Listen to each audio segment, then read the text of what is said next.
अधिकारस्ते मा फलेषु कदाचन मा कर्मफलहेतुर्भूर्मा ते सङ्गोऽस्त्वकर्मणि कर्मण्येवाधिकारस्ते मा फलेषु कदाचन मा कर्मफलहेतुर्भूर्मा ते सङ्गोऽस्त्वकर्मणि। परम पावन, परम आराध्य, प्रातः स्मरणीय आचार्य श्री महाश्रमण जी के चरणों में सत सत नमन करते हुए हम आज सुबह का सत्र शुरू कर रहे हैं। त्रिपदी वंदना। वंदे अरहं, वंदे गुरुवरम,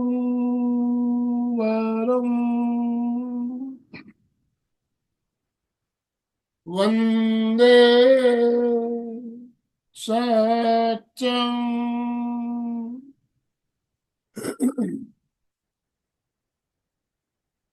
सभी साधक साधिकाओं को जय जिनेन्द्र, सुप्रभात, गुड मॉर्निंग, ओम अरहम, ओम अरहम।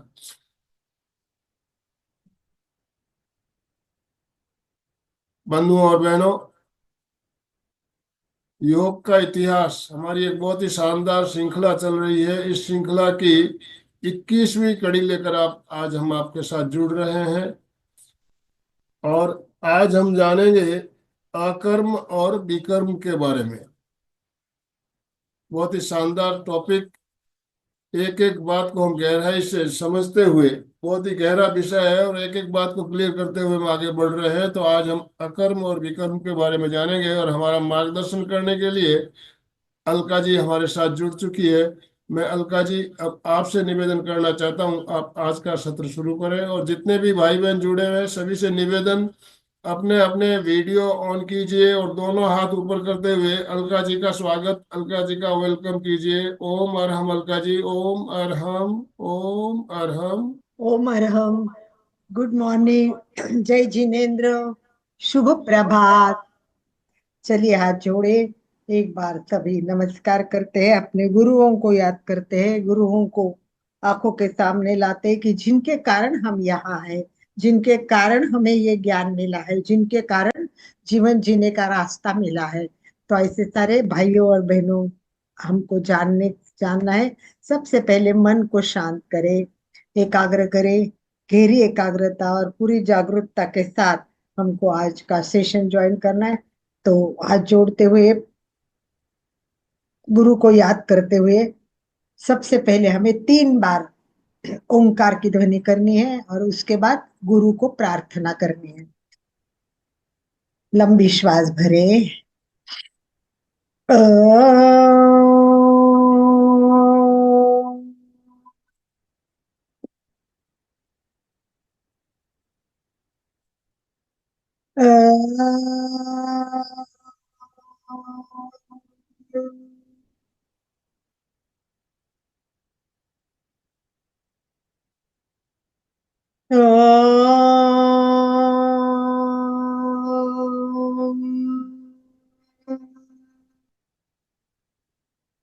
हाथ जुड़े हुए, आंखें कोमलता से बंद, चेहरा शांत। आंखों के सामने माँ से लेके पिता से लेके सारे गुरु आ रहे हैं और जिस ज्ञान से हम आज आगे बढ़े, गीता का ज्ञान, वाव, भगवान श्री कृष्ण ने जो ज्ञान दिया है वो अगर हम जान लेंगे, जीवन में उतार लेंगे, तो हो सकता है हम कर्म बंध से मुक्त हो सकते हैं, कर्म के बंध को कम भी कर सकते हैं। श्री कृष्ण के चरणों में कोटि कोटि वंदना करते हुए, गुरुर ब्रह्मा गुरुर विष्णु गुरुर्देवो महेश्वरा, गुरु साक्षात् परब्रह्म, तस्मै श्री गुरवे नमः, गुरवे नमः, गुरवे नमः। ये विषय आपके सामने सहजता से प्रस्तुत करने के लिए मुझे जो सहायता मिली, प्रेरणा मिली, वो डॉक्टर विश्वास मंडलिक के किताब से मिली है। योग परंपरा उनका किताब है, योग परंपरा। और इस योग परंपरा ने उन्होंने सारे योगों का वर्णन किया है, योग के प्रकार बताए हैं। वही पढ़ के मुझे लगा कि मैं ये ज्ञान आप तक पहुंचा दूं। तो ऐसे मेरे सहज भाषा में ये विषय आप तक पहुंचाने के लिए मुझे प्रेरित करने वाले डॉक्टर विश्वास मंडलिक और योग विद्याधाम संस्था, पूर्णिमा ताई, सबको मैं वंदन करती हूँ। जैन धर्म का ज्ञान हमने बहुत सारे अच्छे अच्छे जैन के विशेष अभ्यासक कनक बरमेशा जैसे अनामिका, ऐसे लोगों से जाना। और हम आज वापस आ रहे गीता पे, गीता पे हम आ रहे हैं। क्यों क्यों आ रहे वापस गीता पे? क्यों कि महत्व, सबसे विषय महत्व है कि कर्म का स्वरूप समझना जरूरी है। हमारा जीवन अगर कर्म से मुक्त करना है तो हम कर्म नहीं समझेंगे तो हम इसको मुक्त कैसे करेंगे? तो सबसे बड़ी बात, कर्म को डीप डीप डीप में जानना बहुत जरूरी है। और ये डीप में जानने के लिए बहुत जरूरी है, क्योंकि ये कर्म का चक्कर है ना। यही तो चक्कर है हमारे जीवन में, जो पाप और पुण्य सबको हमारे सामने लाता है। हमारे जो कर्म है वही तो है कि ये चक्र से ही हम पाप और पुण्य करते रहते हैं। और ये हमारे पाप के चक्र, पुण्य के चक्र ना बांधे, इसीलिए आज हमें इस कर्म को जानना है। और कर्म की गति बहुत महान है। इसलिए श्री कृष्ण क्या कहते हैं? गहना कर्मो गति ही, गहना कर्मो गति ही। कर्म की गति इतनी गहन है कि इसके तत्व समझना, इसको जानना इतना आसान नहीं है। फिर भी हम कोशिश करेंगे। हमने पहले तो ये जान लिया है थोड़ा बहुत कि कर्म क्या है, अब आज जानना है हमें अकर्म क्या है। अकर्म क्या है, तो कर्म जानने के बाद अब हम, याद है किसी को कर्म क्या है? मैंने बहुत शॉर्ट में उसकी व्याख्या भी की थी। अगर किसी को याद हो तो चलिए एक वाक्य में हम चार्ट में लिखेंगे तो बहुत मजा लगेगा कि कर्म क्या है, एक ही शब्द में। क्या है कर्म? और जैसे कर्म शब्द है वैसा ही एक सिंपल शब्द है कि जिससे हम कर्म को बता सकते हैं। क्रिया, वाव, करेक्ट विभाजी, सो नाइस। अशोक जी, प्रवृत्ति नहीं, प्रवृत्ति नहीं, क्रिया बोलते हैं इसको। So nice, really Vibha, I appreciate you. और एक बार सभी विभाजी के लिए ओमार हम करें। बहुत सुंदर, परफेक्ट उत्तर, परफेक्ट उत्तर। क्रिया, देखो हम हर इंसान क्रिया करता रहता है। वो शायद क्रिया शायद तन से हो, मन से हो, शरीर से हो, विचार करता है, ये सब कर्म, सब कुछ कर्म है। सब कुछ, हर इंसान कर्म करता रहता है। हर इंसान हर पल कर्म से लगा हुआ है। और हम समझे ना समझे तो ये कर्म तो बनते ही रहते हैं, कर्म तो होते ही रहते हैं। तो फिर अकर्म क्या होते हैं? क्या हम लोगों ने कभी जाना है कि अकर्म क्या होते हैं, कर्म क्या होते हैं? चलिए आज का टॉपिक शुरू करना है। तो भगवत गीता में कर्म, अकर्म और विकर्म, कर्म, अकर्म और विकर्म, चौथे श्लोक में 11 से लेकर 18 अध्याय तक इसका वर्णन किया हुआ है। 11 से लेकर 18 अध्याय तक इसका विवरण, डिटेल्स बताया। हम इतना डिटेल में नहीं जाएंगे, इट्स वेरी डिफिकल्ट, आपको पता है।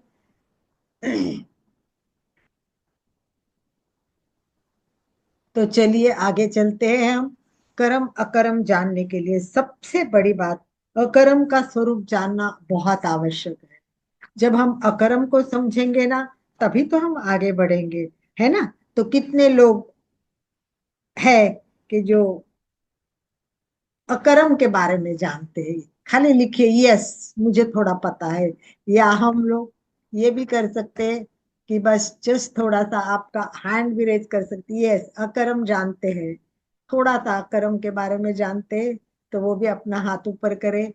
अगर कोई बताना भी चाहे तो हैंड रेज करे तो उनको ऑप्शन दिया जाएगा और वो म्यूट होके बता, अनम्यूट होके बता भी सकेंगे।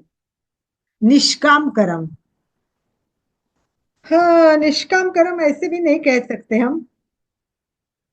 वो एक बराबर पार्ट है। निष्काम कर्म एक अलग विषय भी है।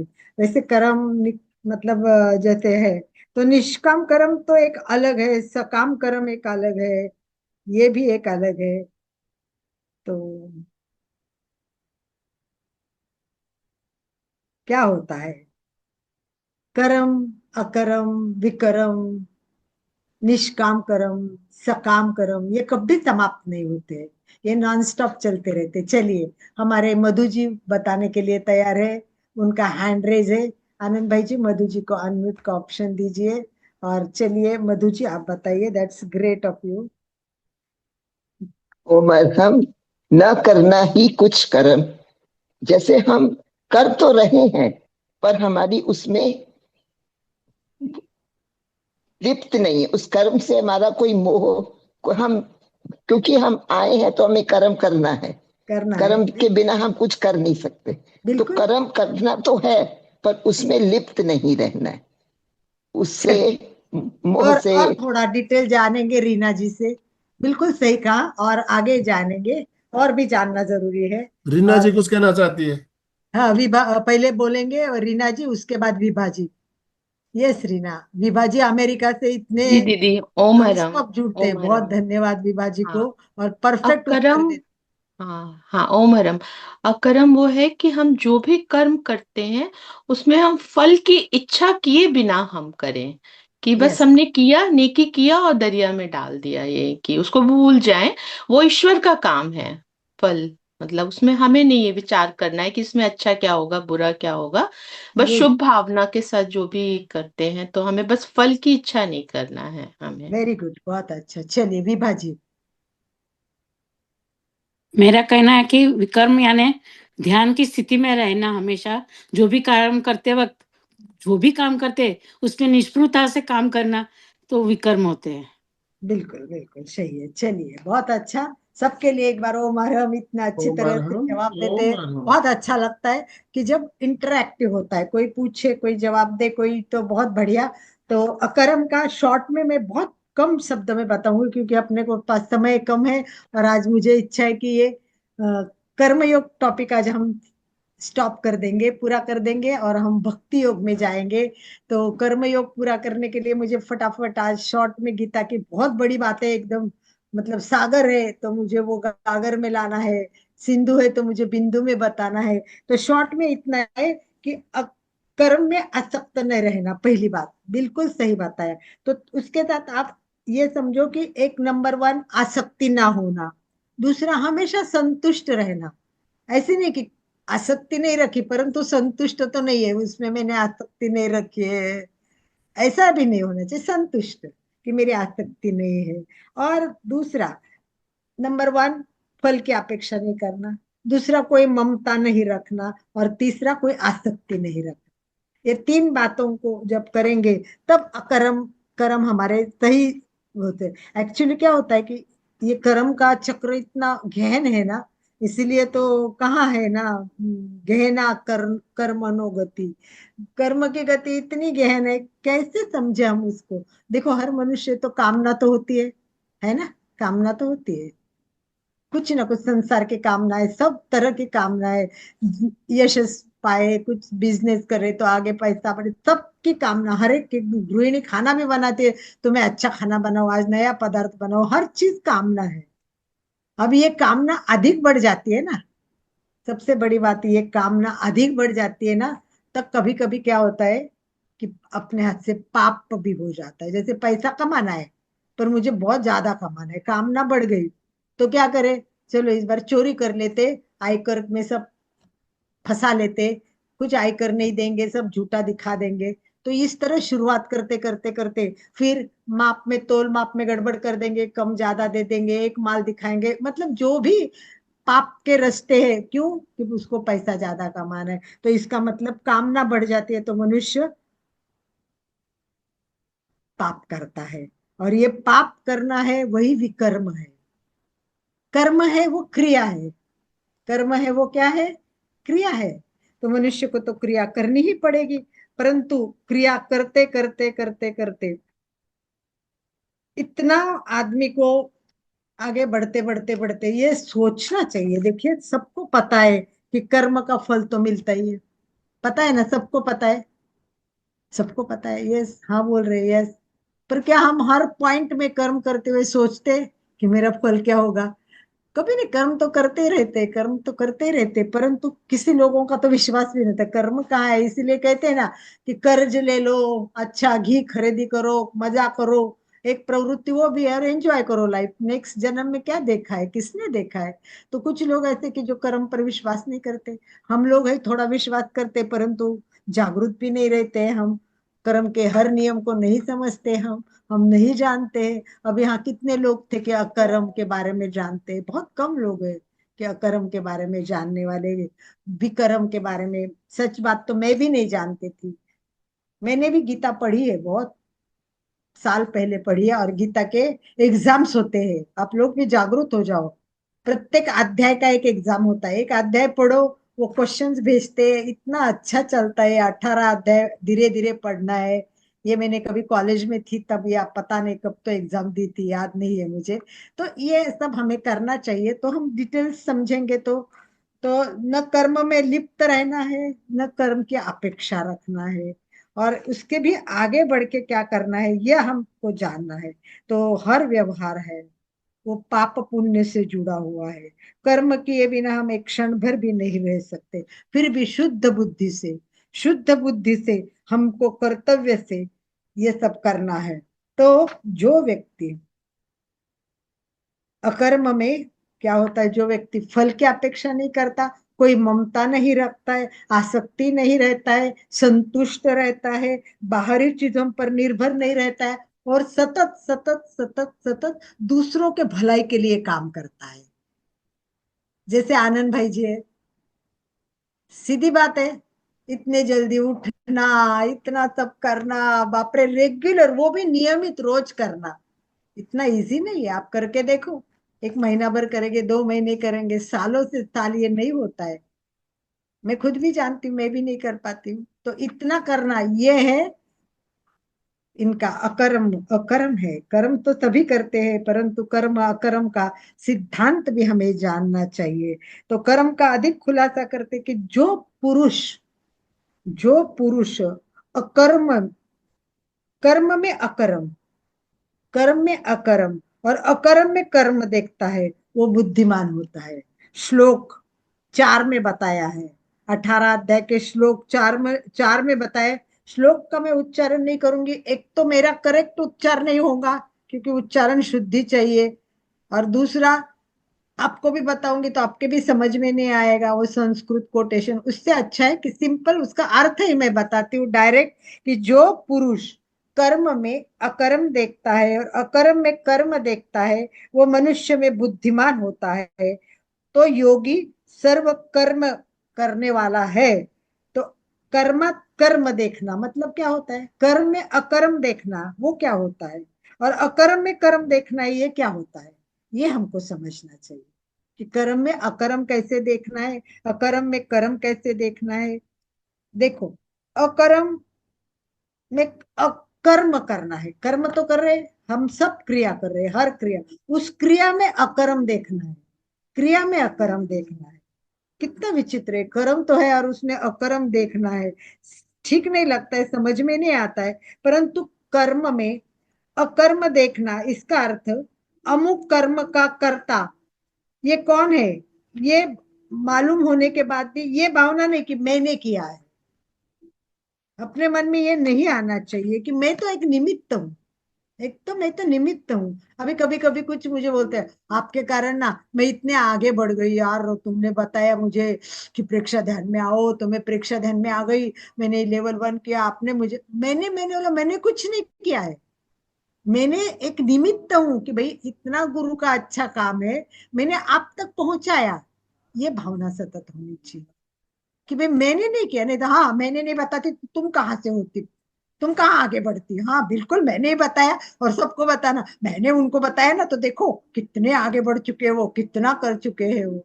कुछ लोग ऐसे भी होते हैं, मैंने देखा है कुछ लोगों को कि वो पढ़ने के लिए उनको हेल्प की, मदद की, आगे के तो उनको कहने लगे कितनी मदद की ना उन्होंने। अरे वो क्या मदद करेंगे, मैं नहीं पढ़ती तो वो कहाँ से मदद काम आती मेरे। मैंने पढ़ने के लिए, मतलब उनमें गुण है वो ठीक है, वो गुण देखे मैंने, और मैंने अगर उनको बोला कि चलो तुम पढ़ो आगे, चलो मैं तुमको हेल्प करती हूँ, और मैंने उनको हेल्प कर दी, चलो एडमिशन दिलवाया, मदद की पढ़ाई में। और कोई किसी लोग ने कहा कितनी हेल्प करती है ना अलका तुमको, और वो क्या हेल्प करते, मैं नहीं करती तो कहाँ से उनकी हेल्प काम आती। ऐसे भी लोग होते हैं। तो अपने में एक भाव होना चाहिए कि मैं एक निमित्त हूँ, ये भावना सबसे इम्पोर्टेंट है। तो ये साक्षी भाव से, दृष्टा भाव से ऐसे काम करना चाहिए। अभी सिंपल बात, हम खाना खा रहे हैं, है ना, सिंपल बात है, हम खाना खा रहे हैं। अब ये भोजन करते समय भी मैं भोजन नहीं कर रहा हूँ, बस ये शरीर भोजन कर रहा है, शरीर को भूख लगी है, ये मेरे हाथ है ना, ये हाथ काम कर रहे हैं, मैं नहीं कर रहा हूँ। मतलब उसमें भी देखो कितनी अलिप्तता, ये कहाँ आएंगी इतना अपने में, कहाँ हो अपने से ये सब होगा। मेरे को नहीं लगता ये सब हम कर पाते, it is not at all practically possible. परंतु वहां तक जब पहुंच जाते हैं कि मेरा हाथ मेरा मुख ये भोजन कर रहा है, ये साक्षी भाव है, भोजन एक क्रिया है, मैं स्थित प्रज्ञ हूँ, इसीलिए कहते समाधित। जो स्थित प्रज्ञ होता है वही तो इम्पोर्टेंट है। समाधीत से स्थित प्रज्ञ त्याची प्रज्ञा स्थिरावली। मेरे पिताजी हमेशा ये गीत बोलते थे कि समाधि होनी चाहिए। मेरे पिताजी हमेशा संतुष्ट रहते थे। मैंने कभी मेरे पिताजी को किसी विषय में आसक्ति में नहीं देखा।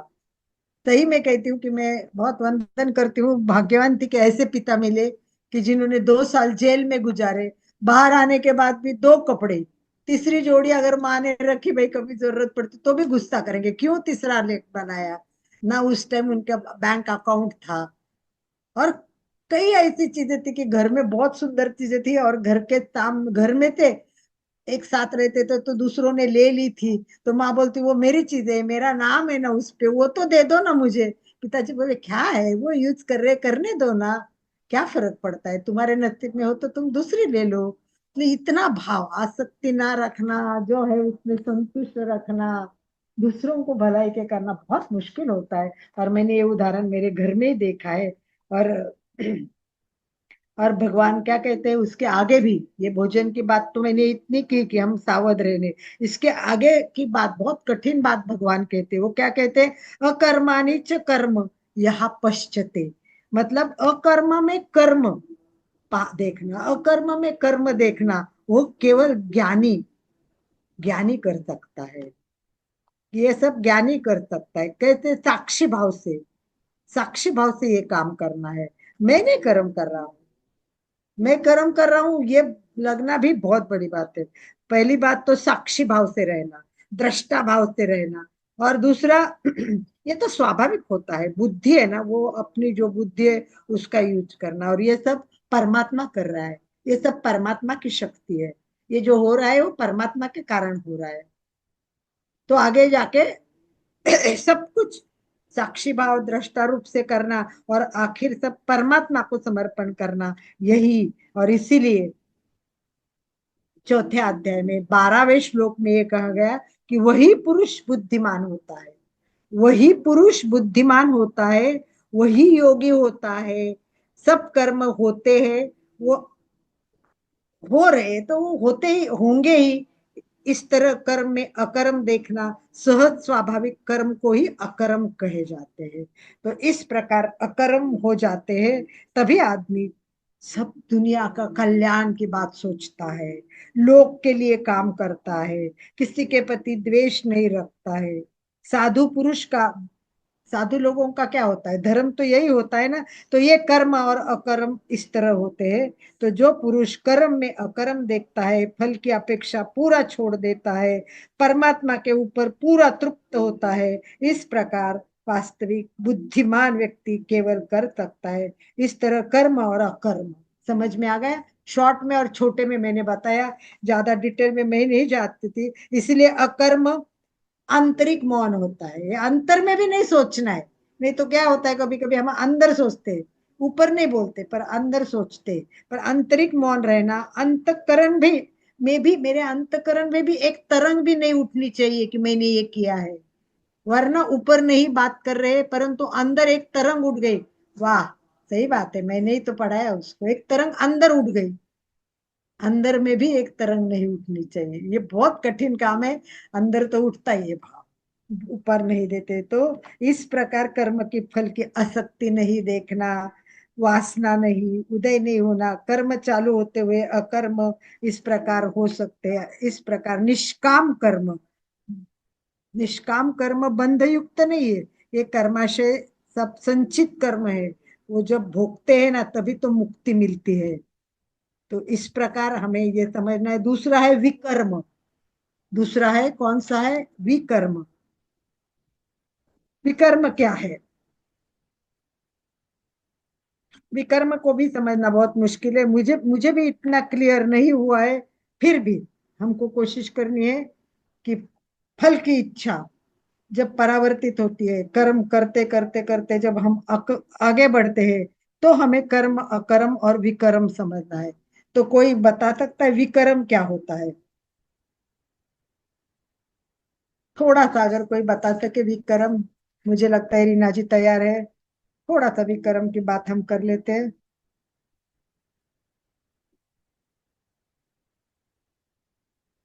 थोड़ा देखिए अगर कोई बता सके तो विकर्म। रीना जी शायद बताना चाहती है क्या? रीना जी, यस रीना बात कीजिए। जी ओम हरम दीदी। विकर्म होता है कि पाप कर्म, मेरे ख्याल से उसका मीनिंग होता है पाप कर्म। एक जैसे पुण्य कर्म है, उसी तरह जो पाप कर्म में होता है कि उसको, ये शुक्ल को अच्छे कर्म बोला जाता है, और कृष्ण कर्म को विक्रम भी बोला जाता है। उसके गीता में जो मैंने मतलब पढ़ा है, शुक्ल कर्म और कृष्ण कर्म, तो उसमें कृष्ण कर्म को, बुरे कर्म को विक्रम बोलते हैं। नहीं, केवल बुरे कर्म को ऐसे नहीं,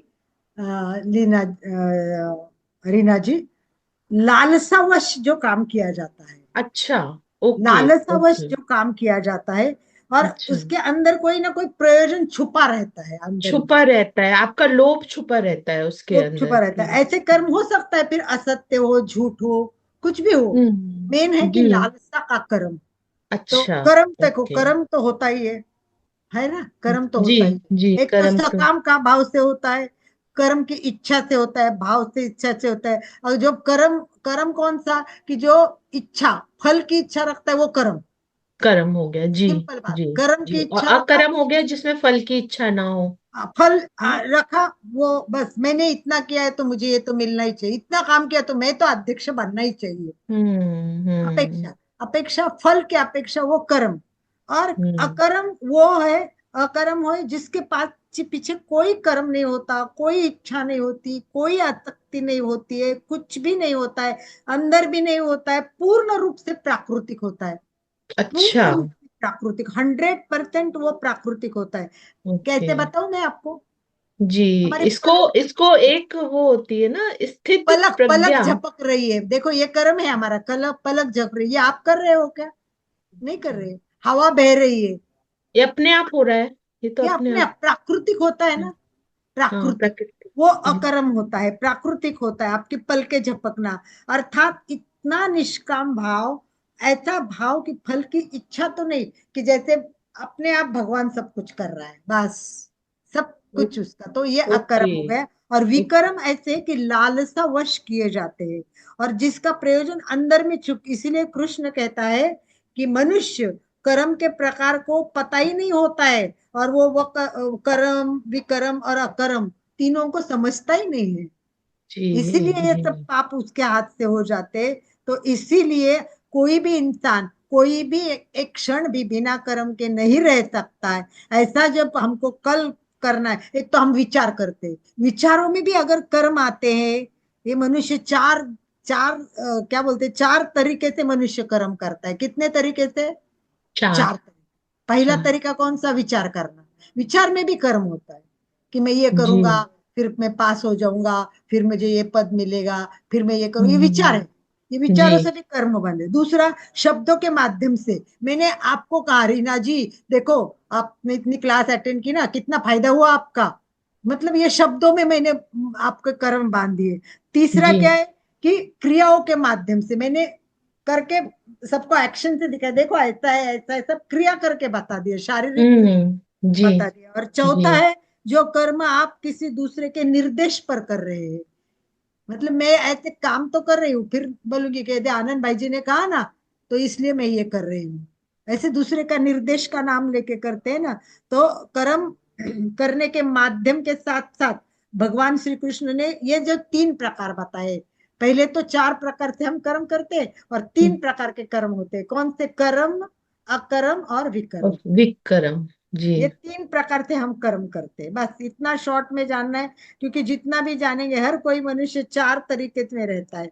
मनुष्य 3 प्रकार के कर्म करता है। अकर्म वो कर्म है जिसके पीछे कोई कर्ता नहीं होता, कुछ भी फल की अपेक्षा नहीं होता। ये तत्व हमको जानना जरूरी है। इसीलिए हमको समझना है कि कर्म योग वो मोक्ष के लिए आवश्यक है, एक सुंदर मार्ग है, यह आध्यात्मिक प्रवृत्ति है।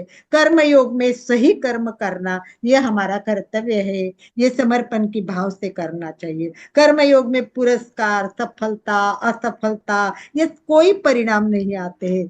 केवल निष्काम भाव से मैं करूंगा, देखेंगे यश मिला तो मिला, नहीं तो नहीं। कर्म मैं हम्म, पुरुषार्थ तो करूंगा, जी पुरुषार्थ जी मैं करता रहूंगा। तो कर्म योग में निष्काम भाव से काम करना, मेन मन की शुद्धि होनी चाहिए, आंतरिक शुद्धि होना जरूरी है। बाहरी जो कर्म चल रहे हैं तो मन के शुद्धि के साथ इसके जोड़ना है। कर्म योग में स्वधर्म का पालन करना है, ये सबसे इंपॉर्टेंट बात है। तो इस तरह मैंने शॉर्ट में, बहुत शॉर्ट में इनको बताया है। अगर और कुछ आपको डिटेल्स, कुछ प्रश्न पूछना है तो अभी हम बात कर सकते हैं। तो ये बात क्वेश्चन की है, अब कि किसी को कोई प्रश्न पूछने हैं तो। हमने देखा कि अकर्म क्या होता है, कर्म क्या होता है, विकर्म क्या होता है, ये सब भगवत गीता में क्लियर किया हुआ है, स्पष्ट रूप से हमको दिया हुआ है। और ये सब कितने अध्याय में दिया हुआ है, मैंने आपको बताया कि कौन से अध्याय में इसका वर्णन किया हुआ है। बताया ना मैंने आपको कौन से अध्याय में इसका वर्णन। दूसरे दूसरे अध्याय में।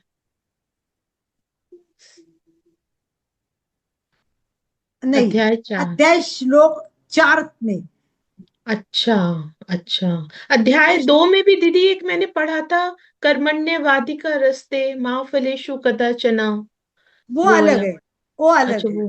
कर्म अच्छा वो वाला। में फल की अपेक्षा नहीं करना वो अलग है। और ये जो अध्याय में ये कर्म, अकर्म और विकर्म ये तीनों का विश्लेषण किया हुआ है, डिटेल्स में ओके। विश्लेषण किया हुआ है। अगर एक एक श्लोक भी हम देखेंगे ना तो हमके पता चलेगा कि जैसा 12वां श्लोक है मैंने जो बताया, सबुद्धिमान मनुष्यषु, मतलब वही मनुष्य बुद्धिमान होता है।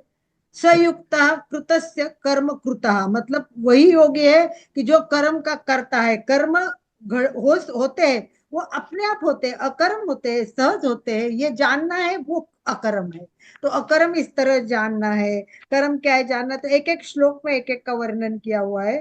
तो इच्छा, इच्छा के सिवा जो पदार्थ है, जो मिल गया उसमें संतुष्ट रहना, उसमें संतुष्ट रहना है। सुख दुख इनसे हम द्वंद्व चलता रहता है ना, सुख दुख राग द्वेष, ये सब कुछ समभाव से देखना, समता आ जाना, बस वही कर्म योग है।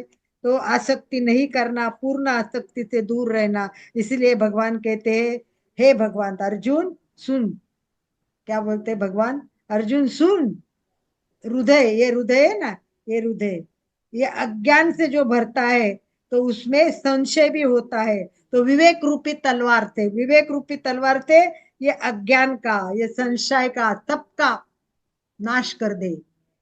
श्लोक में बताया हुआ है कि हे अर्जुन, ये हृदय है, ये हृदय में क्या है, अज्ञान है। ये हृदय में क्या है, संशय है, प्रश्न है कि नहीं है, भगवान है कि नहीं है, ये सारे संशय मन प्रश्न आते।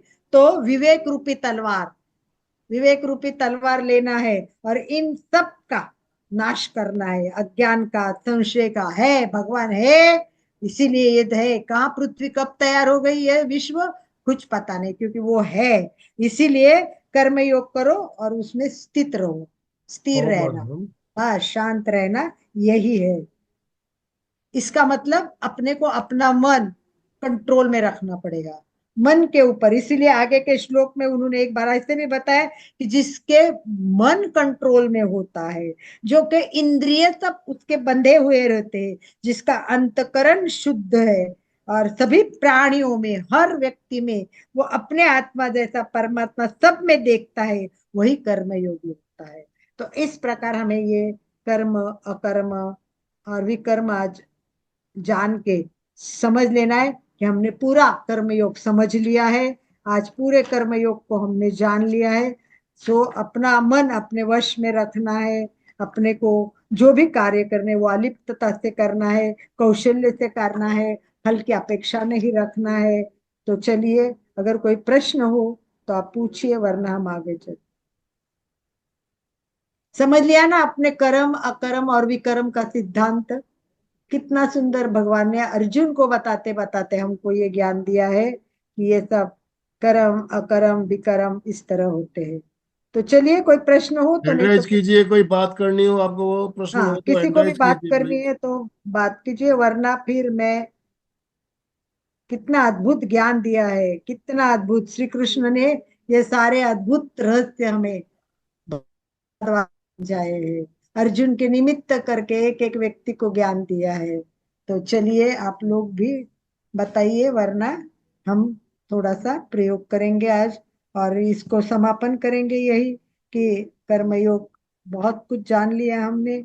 अब हम कोशिश करेंगे हर कर्म कर्म करते समय अलिप्तता कैसे आए, आसक्ति कैसे आए, फल ममता, आसक्ति से दूर रह के हम दूसरों का कल्याण करने यस, के लिए कैसा काम अशोक जी करेंगे। ने हैंड राइज किया हुआ है। हाँ, अशोक भैया। जय जिनेन्द्र। कर्मों की गति के ऊपर एक भजन के 2 पद्य गाते हैं। बिल्कुल बिल्कुल। कर्म हसावे कर्म रुलावे, कर्म हसावे कर्म रुलावे, ओ कर्म बड़ो बलवान, बारी जाऊं कर मारी, ओ कर्म बड़ो बारी जाऊं कर मारी। पांचों पांडव महाबलवंता, हारी द्रौपदी नार, 12 बरस तक वन वन भटक्या, कर्म वाह की गति न्यारी, सोचो समझो मानवी, ओ सोचो समझो मानवी, थे सुन लो दे कर ध्यान, वारी जाऊं कर मारी। कर मारो फल पड़े रे भोगणो, आसगला ही जाने, कर मारो फल पड़े रे भोगणो, आसगला ही जाने, सदगुरु के वे सुख दुख मिलसी, कर मारे परमाणे, करणी आपो आपरी, ओ करणी आपो आपरी, थे सुनो खोल कर कान, वारी जाऊं कर मारी। वाह वाह, बहुत सुंदर, सब कुछ सार आ गया। अशोक जी बहुत अच्छी गीतिकाएं हमेशा लाते, सब्जेक्ट धन्यवाद। रिलेटेड, और कलेक्शन बहुत सुंदर है इनका। बहुत बढ़िया। किसी को भी कोई बात करनी है तो 2 मिनट बात कर सकते हैं, उसके बाद हम प्रयोग करेंगे ध्यान का। किसी को भी इस टॉपिक पे कुछ बोलना है, अपने भाव व्यक्त करने, बताना है, तो प्लीज चंदा जी हाथ ऊपर करिए, चंदा चोपड़ा, चंदा जी।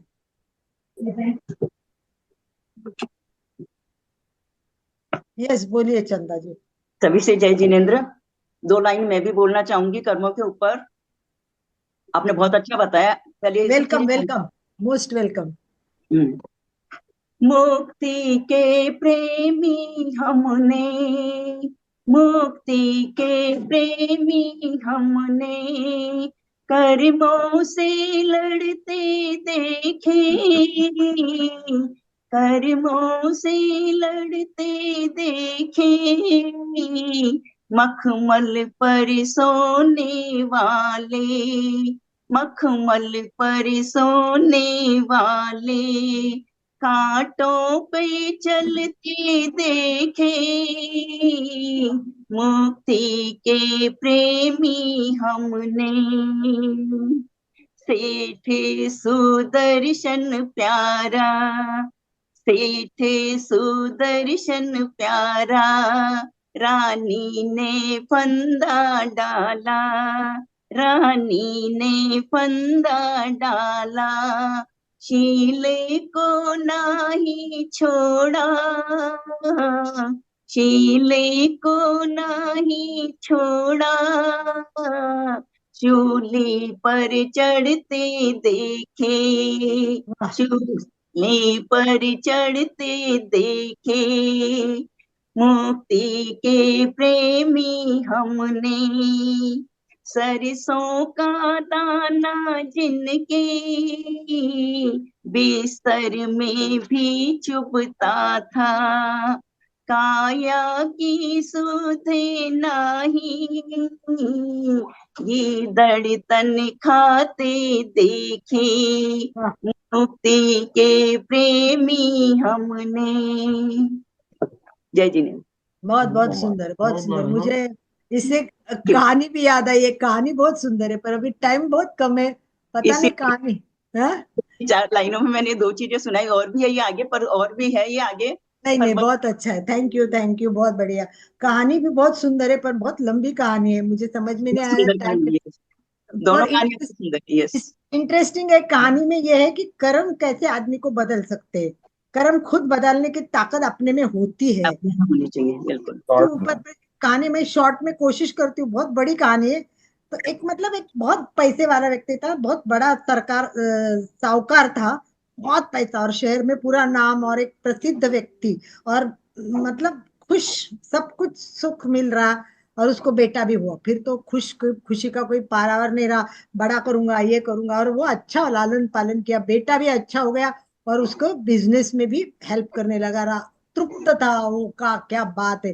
फिर बेटे की शादी कराई, बहुत सुंदर लड़की, पर पता नहीं वो लड़की के कारण क्या, लड़के लड़के का उससे जमा नहीं या कुछ, पता नहीं क्या हो गया। वो लड़का है ना दोस्तों में ज्यादा घूमने फिरने लगा, फिर उसको जुए की आदत लग गई, इतना जुआ, इतना जुआ, इतना जुआ। अभी पिताजी को समझ में नहीं आया, ना बिजनेस में आ रहा है ना घर पे आ रहा है, दिन रात वो जुए में है। अब पिताजी समझाने लगे तो वो सुनता ही नहीं, ध्यान नहीं देता, बेटा अभी जागरूक हो जा, अब शादी हो गई है अभी देख ले, पर बिल्कुल वो ध्यान नहीं देता। इन शॉर्ट में बहुत बड़ी हिस्ट्री, पूरा पैसा उसका खत्म होने लगता है, बाप भी धीरे धीरे बूढ़ा होता है, कमाना कमी हो जाता है, और बाप कहते कहते मर जाता है। और बाप मरने के बाद फिर ऐसी परिस्थिति होती कि घर का सब कुछ माल खत्म होने गया, कुछ भी नहीं रहा। तब माँ समझाने जाती है तो वो माँ को भी सुनता नहीं, बिल्कुल पिता जाने का दुख नहीं, जैसे उसको स्वतंत्र मिल गया है, चाहे जैसा आप करो, कोई टोकने वाला नहीं, रोकने वाला नहीं। पिता गए तो वो खुश हो गए, अब माता रोकने टोकने लगी तो उसको दुख होने लगा। फिर माँ को हार्ट अटैक जैसे हो गया कि भाई ये बेटे की बातें देख के पैसा नहीं, घर में कैसे जो, वो भी मर गई। तो भी उसको कोई बुरा नहीं लगा, और घर की हालत इतनी खराब खराब, इतनी खराब, धीरे धीरे धीरे धीरे सब, व्यापारी था तो वो कर्जा लेने लगा, बहुत कर्जा लिया, फिर फेडने के लिए पैसे नहीं, और जुए में पैसे जा ही रहे, जा ही रहे, जा रहे, कुछ भी नहीं। अब ऐसे हुआ कि उसका ससुरा एक दिन आया, देखा बेटी की हालत कितनी खराब, बेटी को कपड़े भी नहीं पहनने को, खाने को अच्छा खाना नहीं। वाह, उसको इतना दुख लगा, वो बेटी को लेके चला गया। अब इसके पास ना पैसा, ना घर में कोई, ना कुछ है, और आजू बाजू कुछ नहीं, इतना इतना दुख होने लगा, इतना दुख। फिर वो अकेले रहते रहते रात को उसके दिमाग में आने लगा, मैं क्या था, क्या पिताजी थे, क्या घर था, क्या संसार था, क्या किया मैंने।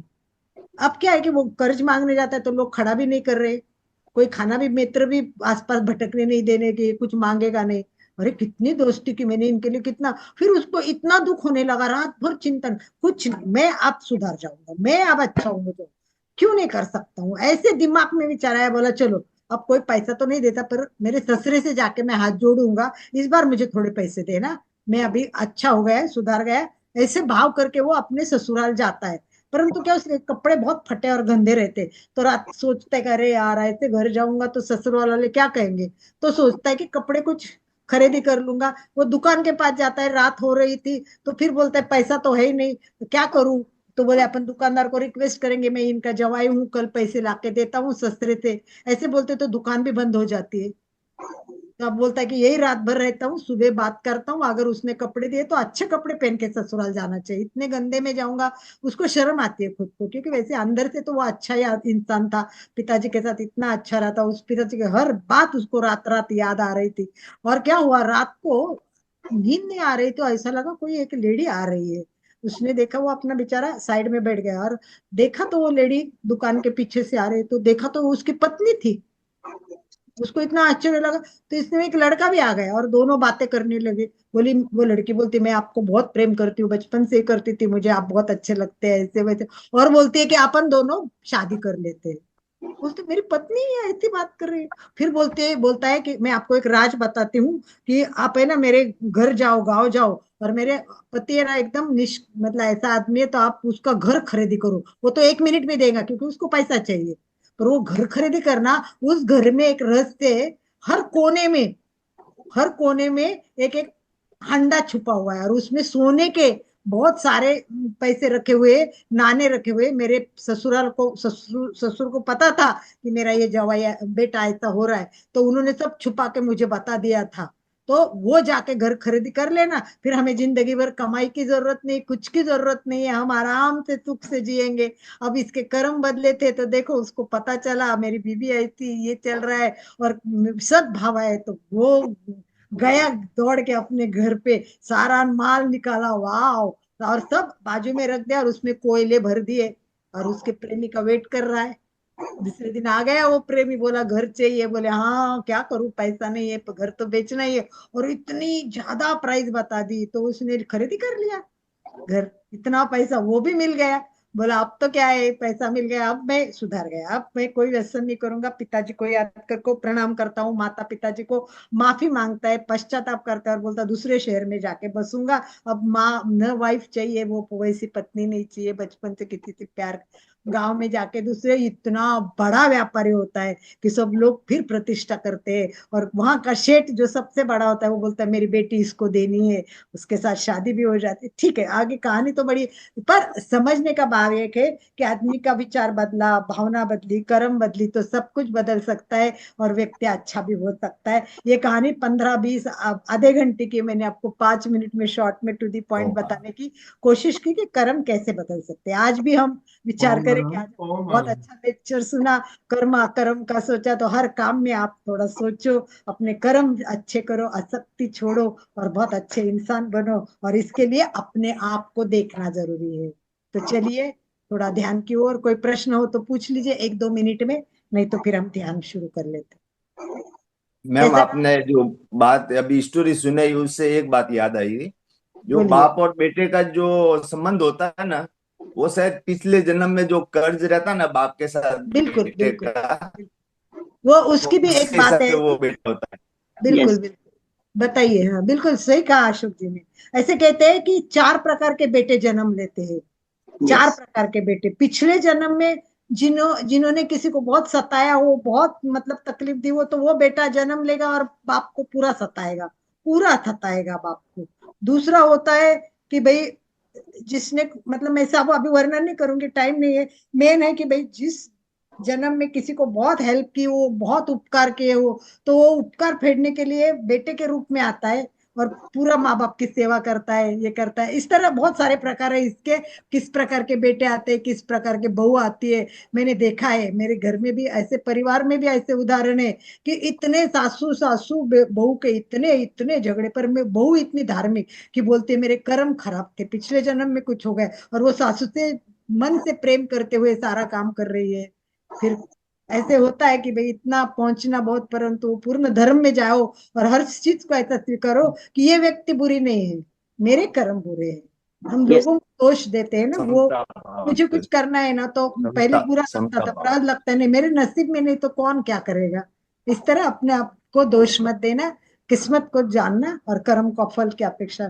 थैंक यू फॉर इतना सारा आपका कॉपरेशन रहा आज, बहुत अच्छा इंटरैक्टिव हो गया, बहुत सुंदर गीतिका भी सुनाई, टॉपिक भी बहुत अच्छा है। तो कर्म योग पे हमने बहुत डीप में जाना, जैन कर्म। अभी हम भक्ति योग में जाएंगे, कर्म योग छोड़ के भक्ति करेंगे तो आप कैसे योग में पहुंचेंगे, इसी विषय के साथ चलिए सब ध्यान के लिए तैयार हो जाइए। चलिए सीधे बैठे, रीढ़ की हड्डी सीधी,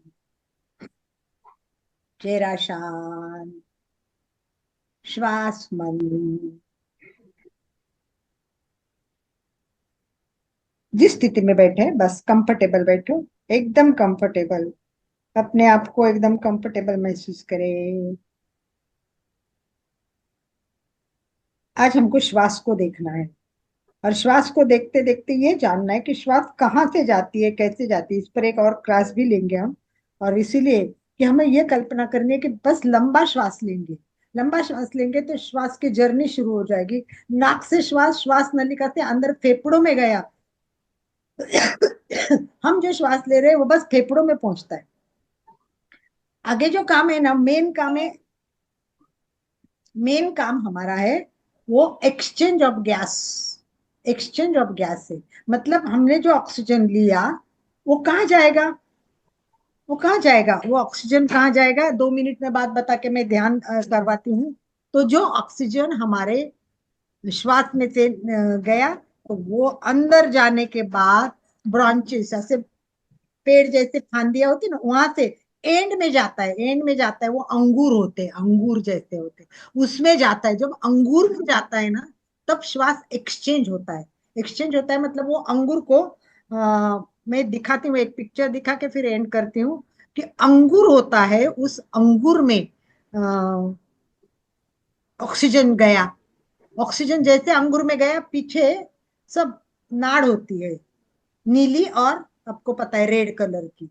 तो जो ऑक्सीजन लेती है, नीली वाली ऑक्सीजन ले लेती है, और रेड में कार्बन डाइऑक्साइड लाया वो अंगूर में छोड़ देती है। अब आप बताओ कि आपने ऐसा पूरा श्वास लिया ही नहीं, और आप अगर अंगूर तक पहुंचे नहीं, तो कैसे एक्सचेंज होगा। और अगर एक्सचेंज नहीं हुआ, आनंद भाई जी एक बार है ना, मैंने वो डिलीट हो गया था, एक बार उसको आप को होस्ट कर दीजिए एक बार। तो अगर हमने लंबा श्वास लिया नहीं, तो आप मुझे बताओ कि ये अंगूर तक नहीं पहुंचा, तो एक्सचेंज होगा क्या, नहीं होगा। तो आपको ऑक्सीजन मिलेगा क्या, और ऑक्सीजन ब्लड में नहीं गया, अंदर नहीं गया, तो हर कोशिका तक पहुंचेगा क्या, और नहीं पहुंचा तो वो काम करेगी क्या, तो फिर हम बीमार होंगे कि नहीं होंगे।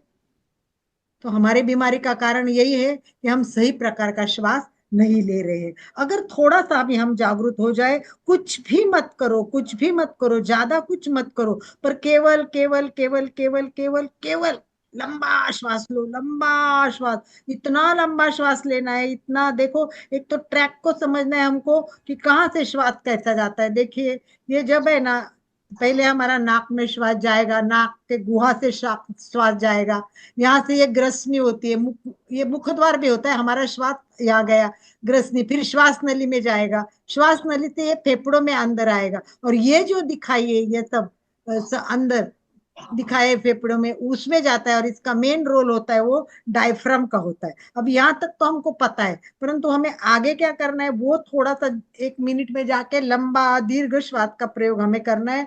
तो देखिए, एक ही बार में बता देती हूँ आपको, उसको एल्वोली बोलते हैं।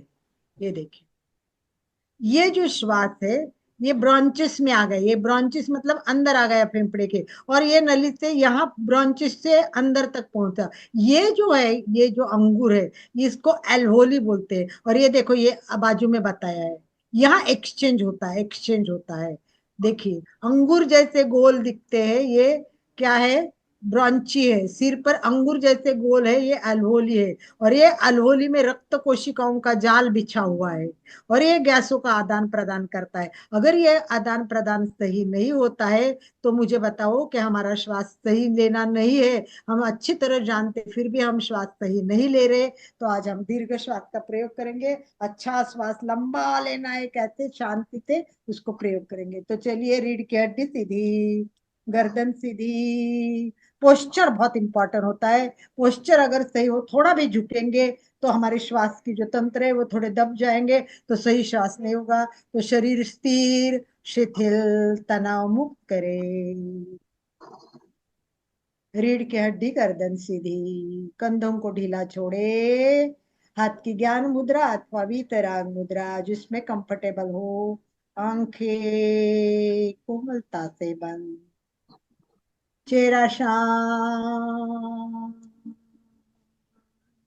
गहरी एकाग्रता और पूरी जागरूकता के साथ पैर के अंगूठे से लेके सिर तक पूरा शरीर शिथिल छोड़ना है। शिथिलता का सुझाव दे एवं शिथिलता का अनुभव करे। पूरा शरीर शिथिल हो जाए। पैर के अंगूठे से लेके सिर तक प्रत्येक अवयव शिथिल शिथिल हो रहा है। छोड़ दो, मैं शरीर नहीं हूं, मैं आत्मा हूं। शरीर को छोड़ दो। शरीर शिथिल शिथिल हो गया है। पूरा शरीर शिथिल हो गया है। प्रतिमा के भांति स्थिर अडोल, कोई हलन चलन ना करे। केवल केवल श्वास को देखे, मैं और मेरी श्वास। नाक के द्वार पे द्वारपाल बन के खड़े हो जाए। आते जाते प्रत्येक श्वास को देखिए। दो नाक के अंदर से श्वास जाएगी और अंदर जो हमारा जॉइंट है वहां से अंदर जाते टाइम हमारे श्वास नलिका में जाएगी। ग्रसनी से होके, स्वर यंत्र से होके, श्वास नली से लेके रुद्र आगे आएगी तो दो ब्रांचेस होगी और वो फेफड़ों में जाएंगी। फेफड़ों से ब्रांचाइस में जाएगी और उसमें अंगूर तक जानी है। इस सबको अनुभव करना है, महसूस करना है। तो चलिए, श्वास पर ध्यान देते हुए लंबी श्वास भरे, भरते जाइए श्वास, पूरी श्वास, कंप्लीट श्वास, जितना मैक्सिमम ले सके। कल्पना करें, श्वास नलिका फेफड़ों से अंदर ब्रांचेस में गई, वाव, अंगूर तक पहुंच गई है, अंगूर तक पहुंच गई है, अंगूर तक पहुंच गई है। ऑक्सीजन छोड़ा, लो कार्बन डाइऑक्साइड लो, श्वास छोड़े छोड़े, छोड़ते जाइए जितना मैक्सिमम छोड़े। टॉक्सिन बाहर, कार्बन डाइऑक्साइड बाहर। तो हमें लंबी श्वास लेनी है, दीर्घ श्वास, और धीरे धीरे धीरे श्वास छोड़नी है। श्वास भरे, अनुभव करे, नाक के द्वार तक से अंगूर तक का प्रवास याद करते हुए ऑक्सीजन का एक्सचेंज बहुत अच्छा हो रहा है, इसी कल्पना से श्वास छोड़े। बहुत कार्बन डाइऑक्साइड आया है, बहुत गंदगी बाहर जा रही है। कंप्लीट रेचन करे, कंप्लीट श्वास छोड़े। रेचक कंप्लीट होना चाहिए। जब तक अंदर का टॉक्सिन का कण कण कण बाहर नहीं निकलता है तब तक श्वास छोड़ते रहिए, छोड़ते रहिए, छोड़ते रहिए। पूरा श्वास छोड़ दो। श्वास भरे,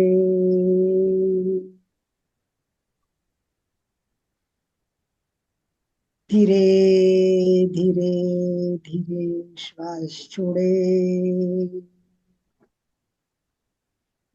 प्रत्येक श्वास भरते समय बहुत ज्यादा ऑक्सीजन, उसके साथ प्राण ऊर्जा आ रही है, यही कल्पना करते जाइए, करते जाइए। अंदर तक छोड़ते जाइए, छोड़े। दीर्घ श्वास प्रेक्षा, जब समय मिले, भले 1 मिनट हो, 5 मिनट हो, बैठिए और लंबे श्वास, दीर्घ श्वास का प्रयोग करते जाइए। और नाक द्वार से अंदर ऑक्सीजन जाते जाते श्वास नलिका से दो भाग में फेफड़ों में प्रवेश करते हुए ब्रॉन्चाइस से अंगूर तक पहुंचने का अनुभव करें। यही प्रयोग बार बार दिन भर करते रहे। अगले मंगलवार तक यही प्रयोग आपका बहुत ज्यादा होना चाहिए। सबसे ज्यादा ध्यान श्वास पर दो। श्वास ही जीवन है। जितना अच्छा ऑक्सीजन अंदर गया उतना हम स्वस्थ हो रहे, उतना ही मन शुद्ध रखना है। कर्म योग में भी जाना है कि मैं शुद्ध अंतःकरण से ही श्वास ले रही हूँ, मेरा मन शुद्ध हो रहा है, मेरा अंतःकरण शुद्ध कर दो। सकाम भाव, निष्काम भाव, अकर्म, विकर्म, कर्म सबको मैंने समझ लिया है। अब मैं मेरे कर्म अकर्म में जाऊंगा। मैं प्रत्येक काम करते हुए आसक्ति को छोड़ रहा हूँ। मुझे कोई लालसा नहीं है, मुझे कोई फल की अपेक्षा नहीं है। बस दुनिया की सेवा करने का मौका मुझे मिले तो मेरा जीवन का कण कण दूसरों के लिए समर्पित हो जाए। मैं सबकी सेवा करूं और उस सेवा का मेवा तो भगवान अपने आप देने वाला है। आप बिना मांगे ही आपको मिलेगा। इसी भाव के साथ 1 मिनट खुद ही प्रयोग कीजिए और फिर स्टॉप कीजिए। भावना भाते हुए प्रयोग करें। सबसे ज्यादा भावना का इम्पोर्टेंट। जैसे भाव वैसे श्राव, जैसा श्राव वैसा व्यवहार, जैसा विचार वैसा व्यवहार। तो हर विचार, हर व्यवहार, कर्म, क्रिया, मन, वचन, वाणी, जिससे भी जो क्रिया होगी वो क्रिया शुद्ध हो, अंतःकरण शुद्ध हो, जीवन में आए तो सफल हो। बस जीवन दूसरों के लिए समर्पित हो। मुझे कुछ नहीं चाहिए भगवान, पूरे विश्व को शांति दे, आनंद दे। सर्वे अपि सुखिना सन्तु, सर्वे सन्तु निरामया, सर्वे भद्राणि पश्यन्तु, मा कश्चित् दुःखमाप्नुयात्।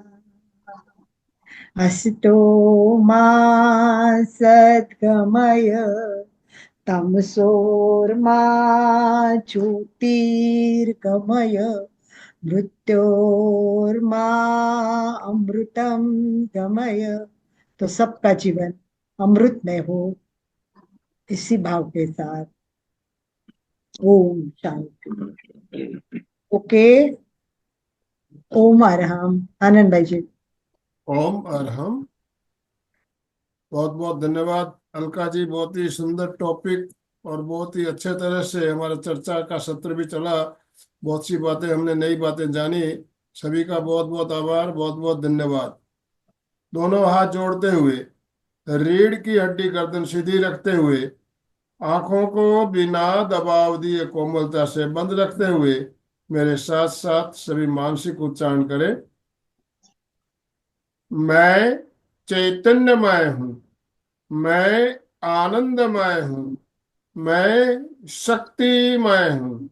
मेरे भीतर अनंत चैतन्य का, अनंत आनंद का, अनंत शक्ति का सागर लहरा रहा है।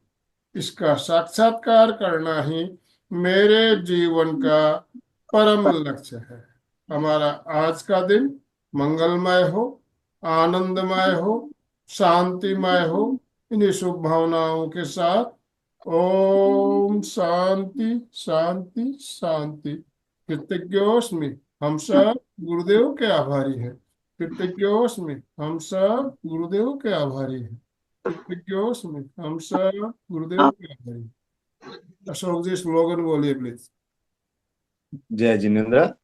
आज अपन ने देखा कर्म का सिद्धांत।